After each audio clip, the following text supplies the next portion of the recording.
For the first 6 weeks of this learning series in Blame It on Jesus, we talked about what grace is, because we really needed to grind that in, what grace is. And here's what we're saying in this learning series. Grace is the unmerited, undeserved, unearned kindness and favor of God. And that right there should excite some people, because if you realize how messed up you have been, how much of a sinner you have been, how destructive you have been in your life, and yet you understand that God still loves you, He still has kindness and favor for you, that should get you excited about Jesus, because you don't deserve to be where you are, but by the grace of God, you have made it this far. And God has even more for you, exponentially more by His grace. And that's a good message right there. I could fill that in for the next 6 weeks. But this unmerited, undeserved, unearned kindness and favor of God is so important. But if we don't learn what grace does as well as what grace is, we'll have a disconnect. And so right now we're learning how grace operates, moving into what grace does. And last week we had this message called 100% Jesus. How many of you were here for that last week? 100% Jesus. We said that Jesus is 100% grace and 100% truth. Boom. 100% Jesus, 100% grace, 100% truth. And so as we talk about how grace operates in this message, just like Jesus, I want you to think about this scenario that we all have gone through, we all still are going through, this transition of life that happens. Have you ever met someone in day-to-day conversation while you're out and about shopping, while you're out at the mall, maybe even while you're at work, a new employee, you meet them, and whatever it may be, but you meet somebody, and after about, 5-10 minutes, you're in your inner heart, you're thinking to yourself, why are you the way that you are? You ever thought that? You ever met somebody and you're just like, why are you the way that you are? What is it? Why do you talk like that? Why do you dress like that? Why do you act like that? Why do you behave the way that you do? And then you meet their closest friends, or you meet their parents, and you go, oh, I get it now. I have this goal to, when I was a kid, I had this goal to not be just like my dad. And it wasn't that my dad was a bad guy or anything, it's just my dad was corny. He was, he told the dad jokes he thought were really funny and they weren't. And I found myself doing the same stupid dad things that my dad did when I was a kid with my daughter now. And I'm going, oh my gosh, I turned into my dad. But it's funny to watch this transition of men, especially in America, how they go from what they think is stylish and cool when they first get married, and depending on what decade you were married in or grew up in, your definition of cool is a little bit different than the rest of us. But then you move in slowly from full-blown jeans, and over time you slowly start regressing back to jorts. Jean shorts, you know who you are. And then eventually you find yourself wearing slacks and a brown braided belt with a Ralph Lauren polo tucked in, and you think that is cool and stylish. And it's funny because I've told myself, and I want to promise our church this today, I will not, regardless of what happens in my life, I promise you today that as your pastor, I, Stephen Kilgore, will not dress like my father. Won't do it. My dad believes that jorts never went out of style. In fact, he has the same Jordache jeans from the 1986 collection today because he believes those are still in style. I will not dress like my father does. I refuse to do that. You can't make me. But with that in mind, thinking about how when you meet somebody and you go, why are you that way? Why do you talk like that? Why do you behave like that? And then you meet somebody that they are very closely bonded to, they have a close relationship with. In the same way, I want you to remember this right here. Grace is not about behavior modification. Grace is about heart transformation. Grace is not about behavior modification. Grace is about heart transformation. I want to teach you this today. I've got 3 points for you. If you have the Revive Church app, you can follow along. It'll also be on the screen behind us. But I'm telling you, if you're not writing this down, if you're not remembering this somehow, if you're not going to go back and watch it on YouTube or listen on the podcast and get this down in your heart, it will not help you. But today, as we talk about how grace operates, I want you to think about this first point here. Behavior is determined by belief. Behavior is determined by belief. How you behave, the actions that you have, are determined by what you believe is okay. Have you ever met those very close talkers? The ones that have really stanky breath? Like bad breath. Growing up, I had a guy who, man, his breath was always bad. Like it was just always bad. He didn't care. And he would get right here to talk to you. I mean, almost touching the tips of your noses together. And you would slowly start backing away, but then he would just follow you this closely the entire time as you're talking. Here's why he did that. Because he believed that that was okay. I'm a strong believer that when we're having a conversation, please do not enter my personal bubble. I have about a 3-foot radius. If you come in the bubble, you may catch me start drifting backward. It's okay. It's not because I don't like you. It's just I have a personal bubble. That's just how I am. And some people are like that as well. But other people, they don't care. They are right there in your, why? Because they believe that personal intimacy, personal connection right here is very important. And so they do that. Their beliefs shape their behavior. Their behavior is determined by their belief. The music that you listen to, the television shows that you watch, the people you have sex with, the things that you see on late night television, the words that you use, the way that you treat people, it's all based on your belief. I either believe this is okay or I don't. I believe I can live this way or I can't. The choices that you have made are determined by your belief. Don't believe me? Here's what the Bible says. Proverbs chapter 4, verse 23. Above all else, guard your heart, because everything, everybody say everything. Say everything. Everything you do flows from your heart. Everything you do flows from your heart. Not a few things, not some things. Everything you do flows from your heart. The way that you treat other people, that flows from your heart. And in the Hebrew, and in the Old Testament, and even the New Testament, the word heart did not mean your physical heart. But they are playing this parallel where they say, your blood life flows through your heart. Everything within your body, every blood cell flows through your heart at one point or another. In the same way, all of your behaviors flow from your heart. And your heart in the Hebrew is talking about what you believe. It's what you passionately believe in. I know this is right. I believe this is okay. I will take a stand for this truth. My heart says it's right, so guess what? I'm going to do this. Your behavior is determined by your belief. Your belief, though, is shaped by your bond. And when I say bond, I'm talking about the relationships that you have with other people. The people that you spend the most time with, the people who know the intimate parts of your heart, of your life, of your desires, of your fears, of your hopes, of your dreams. Your beliefs are shaped by your bond. I remember when I was a kid, my parents used to tell me this sometimes when I'd come home from a friend's house, and they'd say, "You are never going to their house again." And I was like, "Why not?" And they'd say, "Because every time you come back from their house, you are a smart aleck, you talk back to us, you talk down to us, you get prideful, you get boastful, and we don't like it. You're never hanging out with them again. You're never going back to their house." And you know what I told them? I said, "You don't know what you're talking about. I'll go where I want, when I want, how I want." And then my mom went, "Psh." And I woke up 3 days later. But can I tell you something? I didn't realize it at that time in my life when I was young, when I was a kid, when I was maturing. My brain didn't really capture this. My heart didn't capture this, that the people I am bonded to the most will shape my beliefs.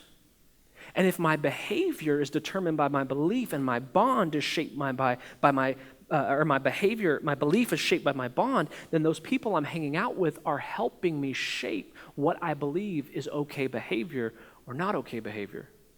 And so I would hang out with people who were doing stupid things, and guess what? I found myself doing stupid things. One of the stupidest things that I did, by the way, I was trying to think of things I could say in church, and I remembered this between services. One of the stupidest things I did was I had a friend he was a daredevil. He did anything people dared him to do. I mean anything. He would eat things.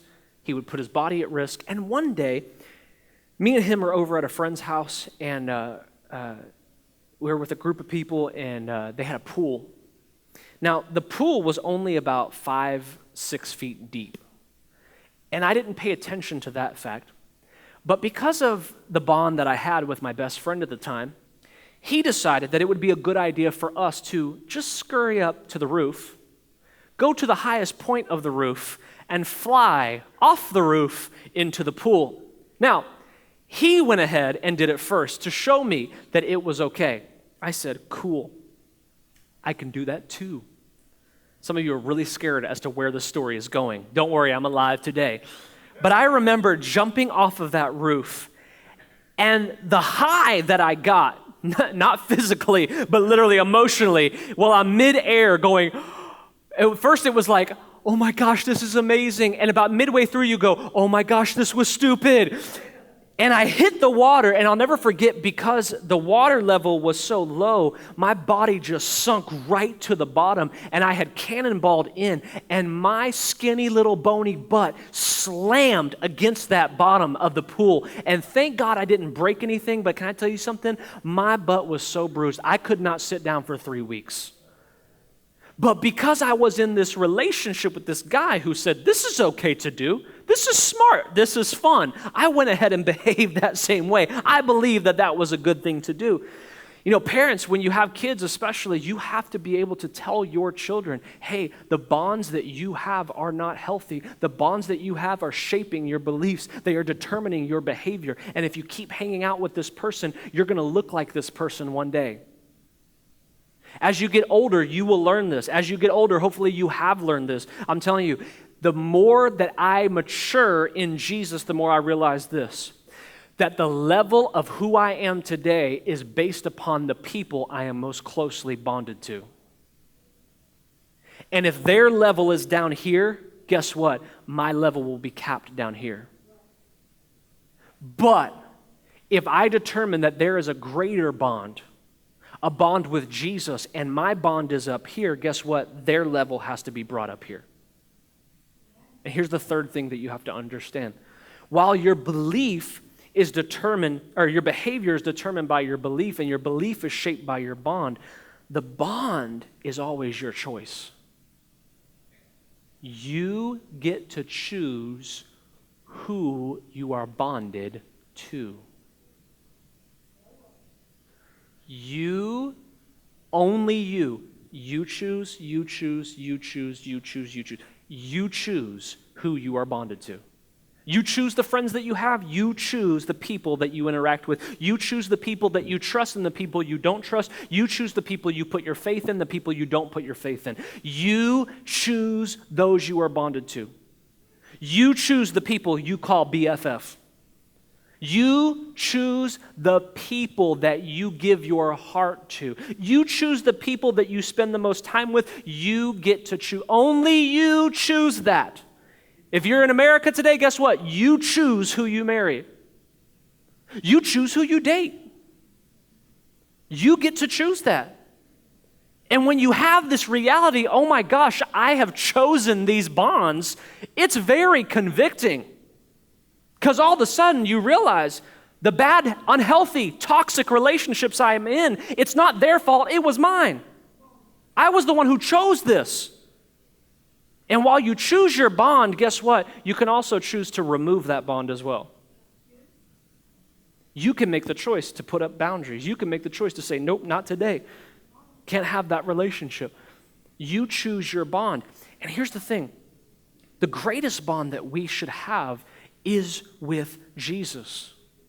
But some of us, we believe that we have a bond with Jesus and we don't have a full bond, we have a partial bond based on the Jesus we see as either grace or the Jesus we see as either truth, but not the full 100% Jesus of grace and truth working together.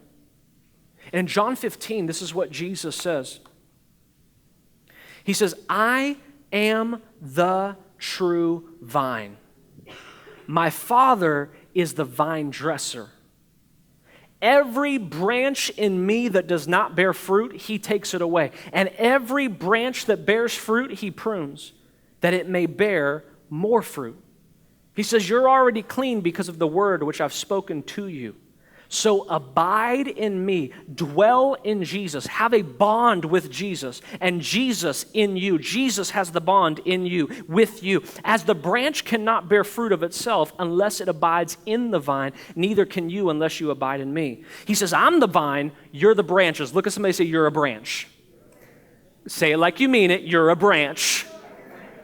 He who abides in me and I in him bears much fruit. For without me, you can do nothing. If anyone does not abide in me, he's cast out as a branch and is withered. Can I tell you something? If you feel decrepit, if you feel doubtful, if you feel destroyed, if you feel beat down, can I tell you something? It may not be because everybody is against you. It may be because your bond with Jesus is not a strong bond. Because the closer you are to Jesus, the less withered you will feel, the more fruitful you will be. He says, and they gather them and throw them into the fire and they're burned. If you abide in me and my words abide in you, you can ask whatever you desire and it'll be done for you. By this my Father is glorified, that you bear much fruit, so you will be my disciples. This is so important to understand in this learning series. How does grace operate? Grace is not about behavior modification. Grace is about heart transformation. Because the Mosaic law, the Old Testament law, that was about behavior. That was about doing the right things or the wrong things. In fact, it got so severe. I mean, literally, if you sneeze the wrong way on the Sabbath, guess what? They would stone you to death. How dare you? The law was all about your behavior, doing right all the time, all the time, all the time. And can I tell you something? I don't know if you've ever done this, but the more focused I am on not making the wrong choices, the more I make the wrong choices. Because the more focused I am on what is right or what is wrong, the more I try to do in my own strength and the more I mess up. But the more conscious I am of the grace of God and Jesus, and the more focused I am on him, and the more focused I am on the bond that we have together, guess what? I'm not worried about doing what's right or what's wrong. I'm just worried about my belief changing into what Jesus believes. The closer the relationship that I have with Jesus is, the greater our bond is, guess what? My beliefs will change. See, grace is not about behavior modification. Grace is not about you doing all the right things. It's about you believing in Jesus. If grace was all about works, then that's what Ephesians 2:8-9 would say. It'd say you have received freely the gift of grace according to your works, but that's not what it says. It says not according to your works, so that no one can boast. And so what we do is we focus on, okay, I got to do this today, this today, this today, this tomorrow. And then we mess it up and we get frustrated. We sin, we fall short of the glory of God. And what I've learned is the closer I am to Jesus, the more revelation I have that it's not about what I'm focused on in here, it's about what I'm focused on up there. Who Jesus really is to me. And I choose this bond. You choose this bond. Or you reject this bond. Jesus' whole institution of our relationship is this, that while we are in him and while his words abide in us, here's what happens. The closer I am to Jesus, the more my heart is transformed. We said this last week, that grace and truth lead to what? Repentance. Repentance is making a choice, a conscious decision to say, I believe differently. It's not about just doing it differently. Because if you're doing something you don't believe in, you won't do it for a while. You'll do it for a very short term. But when you really believe in what you are doing and what you are saying and how you are behaving, guess what? When you believe it, you will do it effortlessly. And that's what grace is about. He says, I am the vine, you are the branch. Abide in me and I in you. And you can ask whatever you will. It'll be given to you. And here's what people do is they distort that verse into saying that I can ask God for anything and God will give it to me. That's not what it says. In fact, what he's saying is, if you abide in me, you will know the things to ask of me. If you abide in me, your requests will never be out of line with the will of God. Why? Because you are bonded to Jesus, and your beliefs are like Jesus, and your behavior becomes like Jesus. In other words, let me say it this way. Grace is all about me becoming just like Jesus. That's what grace is all about. It's about me becoming just like Jesus. I didn't read this in the second point, but I want to read it to you. 2 Corinthians chapter 6, verses 14 through 16, it says, "Do not be unequally yoked together with unbelievers. Because what fellowship has righteousness with lawlessness? And what communion has light with darkness? And what accord has Christ with Belial? Or what part has a believer with an unbeliever? What agreement has the temple of God with idols? For you are the temple of the living God." And I remember growing up hearing this and being taught that 2 Corinthians 6:14, do not become unequally yoked together with unbelievers, meant that I had to stay away from sinners completely and totally. And as I got older, I learned that is impossible to do. Unless you build a force field around yourself or tie yourself up in a closet, you will find yourself around sinners. You'll find yourself around unbelievers. But this second letter to the Corinthian church was not about making sure their behavior was lined up. It's about making sure their bond with Jesus was lined up. Because all through 2 Corinthians, the Apostle Paul is talking to them about their spiritual identity.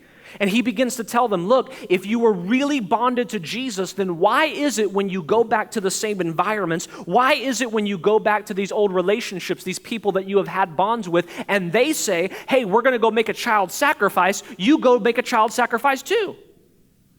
Why is it when they say, hey, let's engage in this sexual immorality, you go along with it and you go, yeah, absolutely, let's do this?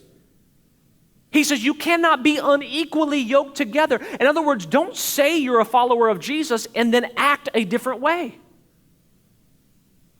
Why do we do that? It's because we are not really bonded to Jesus. Our relationship is not really strengthened in Jesus. We're still looking to outward bonds to fulfill us. And Jesus says, I am the true vine. You are the branches. You will bear fruit in me. And this poses the question, how do I know if I'm really in relationship with Jesus? And I would challenge you with this. Are you bearing fruit? Somebody say, well, what does bearing fruit mean? Are you looking just like Jesus? Are you becoming more like Jesus? Are you doing the things that Jesus would do? Are you speaking, behaving the way that Jesus would? Not out of desire to fulfill some kind of creed of saying, well, I'm a Christian, so I have to be perfect, but instead because you are in relationship with Jesus, you are ever changing, ever shifting, ever maneuvering your life to say, Jesus, more belief in you, less belief in me, more behavior just like you, less behavior just like me. Because the more that I'm in love with Jesus, the more bond that I have with Jesus, guess what? The less addiction has power over me. The less that old relationships have power over me. You get to choose your bond, though. You get to choose whether or not you have a real relationship with Jesus. You get to choose whether or not you have a real bond with Jesus, whether or not Jesus really abides in you. His words abide in you and you come alive. And I wish I could just convince people of this. I know it's not my job, but I wish I could convince people because I meet people all the time. They spend their lives in church. They come to church because it's a habit. And can I tell you something? Growing up, I did this. I realized after 20 years of life, that I had not had a real relationship with Jesus. I was born into the church. My parents were church goers. We went to church whenever the doors were open. Sunday morning, Sunday night, Wednesday night, Thursday night rehearsal, Friday night youth. Saturday event, we were there. We went to every church service, and what I learned is I had a relationship with church, not a relationship with Jesus. I had a relationship with the people in the church, but not a relationship with Jesus. I had bonds with my pastor, but not a bond with Jesus. And I wondered why at 20 years old my life was so messed up and I felt so afraid and I felt so discouraged. And here's the thing, I realized it's because I didn't have a real relationship with Jesus. And over the next 13 years of my life, I started working on this bond with Jesus. And it was some hard things. Because I'll tell you what, once you have a bond with Jesus and you give Jesus freedom in your life, he thinks he runs things. And he starts telling you that there's a better way of life. And he starts challenging your core beliefs, your core opinions. He may even tell you to change your political beliefs. Because he's Jesus. And he has greater for us. And he has holiness for us, and righteousness for us, and peace for us, and joy for us, and prosperity for us. He has these great things. And here's the thing, the closer I got to him, the more I realized, oh man, he's not playing about this. He wants every part of me. And every step of the way, I had to make a choice the closer I got. Will I remain in this bond, or will I cut it off right here? Will I remain in this bond, or will I say no to this? Will I say yes to Jesus or no to Jesus? And man, I'll tell you what, I can promise you over the past 13 years of my life that the closer I've gotten to Jesus, the more involved and the more relationship I've had with him, my life has never been this good. And yes, I've had horrible seasons in my life. Yes, I have had people come after me. Yes, I have made mistakes. Yes, I have still sinned. Absolutely. I have repented of sins. I have been convicted of sins. I've had to go back and ask for people's forgiveness. I've had to forgive other people. The same things that you go through. Absolutely. But I don't feel withered. I don't feel distressed. I don't feel discouraged. Why? Because my confidence is not in what I can do. My confidence is in the grace of God that gives me access to Jesus. And when I am 100% Jesus, I'm 100% Jesus. And from time to time, I get challenged by people who say, Stephen, I knew you back when you were 13, and you did, and they'll share a little story that isn't church-worthy. What makes you think that you are a pastor now? Why do you think you can be a pastor? Why do you think that you can have the life that you have? And they try to bring back past events, and they try to hold me down and condemn me with things that I did in my past, pre-bonded to Jesus. And I'm telling you what, I struggled with this answer for years because I used to go to them and I used to go, well, I've changed. And they'd go, no, you haven't. Well, I've done things differently. No, you haven't. And they would challenge me time and time again, and I always wanted to come up with this answer about how I have done things differently, and I worked really hard to be a better person and all this stuff, and I finally got to the point where that was so distressing to me because it would make me sweat profusely trying to come up with the perfect answer to please their curiosity, and I finally got to the point where I looked at them, and when they challenged me and said, who told you, who demanded of you, who said you could have this, who said you could do this, I looked at them and I just said, you know what, blame it on Jesus.